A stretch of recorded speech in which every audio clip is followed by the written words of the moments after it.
Servus and welcome to a new episode of Inside BMW Group Classic. Today we are at a really stunning place. And I will meet someone now who can tell us everything about the sacred and secret halls of BMW Group Classic.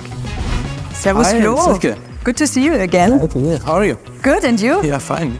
So cool to be at this cool place here. Thanks for giving us access. Yeah, you're welcome. Yeah. You're welcome. It's a very secret place here, right? Not a lot of people know about it. But why is that the case? That's such a secret place here because we have more than 700 cars located here, and the most expensive and the most valuable cars are here. We have to conserve the cars, we have to conserve materials, the paintwork, so it is not for public. We have the BMW Museum and we have BMW Classic headquarters, but here is a very secret place. Mm-hmm. Cool. Thanks a lot for giving us access here. Yeah. And by the way, have you seen Mark? Yeah, I think it was upstairs. Okay, I have a look. Thank you and see you later. See you later. Bye. Thanks, Flo. Bye. So today's episode is about the Neue Klasse. One of the episodes about 2 years ago with Mark and Christoph was already about the Neue Klasse, but then they were dreaming of the beer garden, nice weather, so they didn't talk about the exterior of the Neue Klasse. And this is what we will start with today.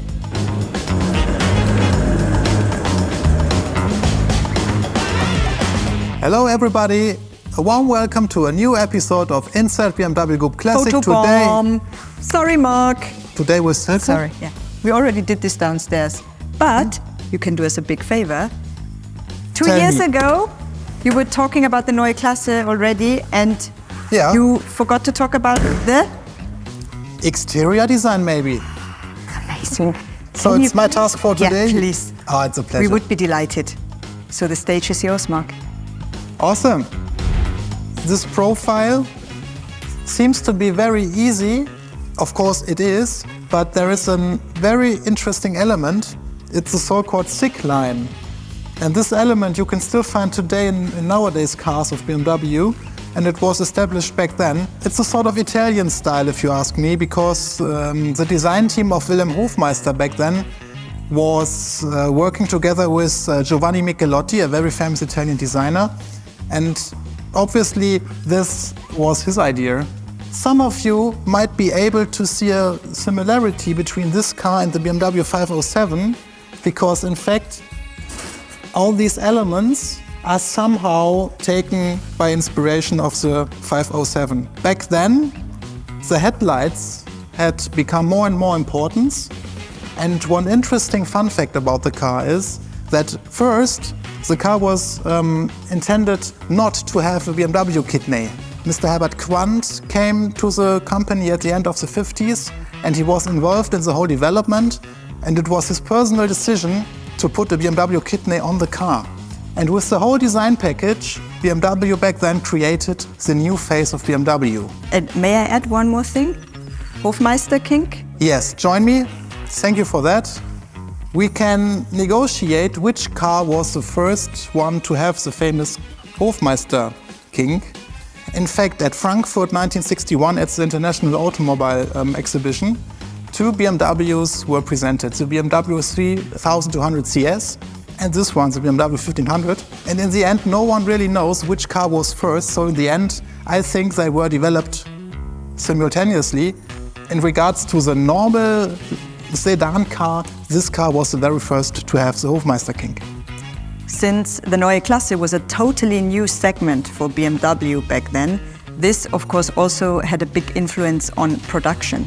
So what happened? In 1968, the whole motorcycle production that was in Munich was moved to Berlin, because the demand for the Neue Klasse was so high that they had to find a solution to really set capacities in Munich to produce more cars of the Neue Klasse. And this underlines, in my point of view, the iconic status of this car, still from a nowadays perspective. It's such a timeless masterpiece. It's maybe like the predecessor of the 5 Series. Such an icon.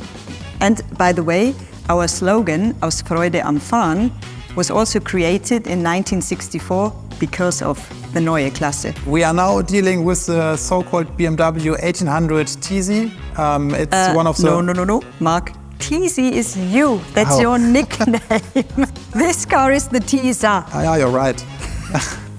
But this gives me a chance to explain why it's called TISA. TI stands for Turismo Internazionale and SR stands for Sonderausführung, which means in English sort of special edition. And this car was the fast peak of the whole Neue Klasse. It had 130 horsepower. It was bloody fast and it was the basis for many race victories during the 60s, especially on the Nürburgring. Between 1960 and 1970, BMW tripled car sales, and this was mainly because of the Neue Klasse cars. And also the turnover achieved rose by over sevenfold. Exceptional, and it showed that the Neue Klasse was such a popular car back then. In 1966, this car was launched. It's the BMW 2000 T-Lux. Of course, TI again for Turismo Internazionale and Lux for a luxury version. So this car combines both worlds, the sporty and the luxury world. So the price of the T-Lux was 12,750 Deutschmark, which was around 1,000 Deutschmark more than the TI cost. And also a very special feature here in the T-Lux, the tachometer that is in the middle. That was really unique for this car.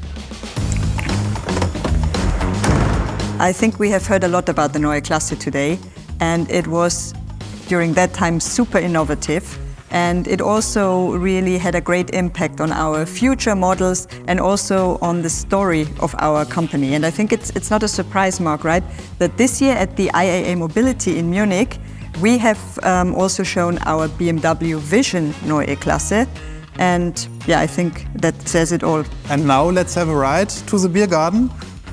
Very good idea. So come on, are you driving? Oh yes, yeah, for sure. Okay. Cool. Many thanks for watching today's episode of Inside BMW Group Classic. Please don't forget to subscribe to our channel and hit the like button. Servus and cheers!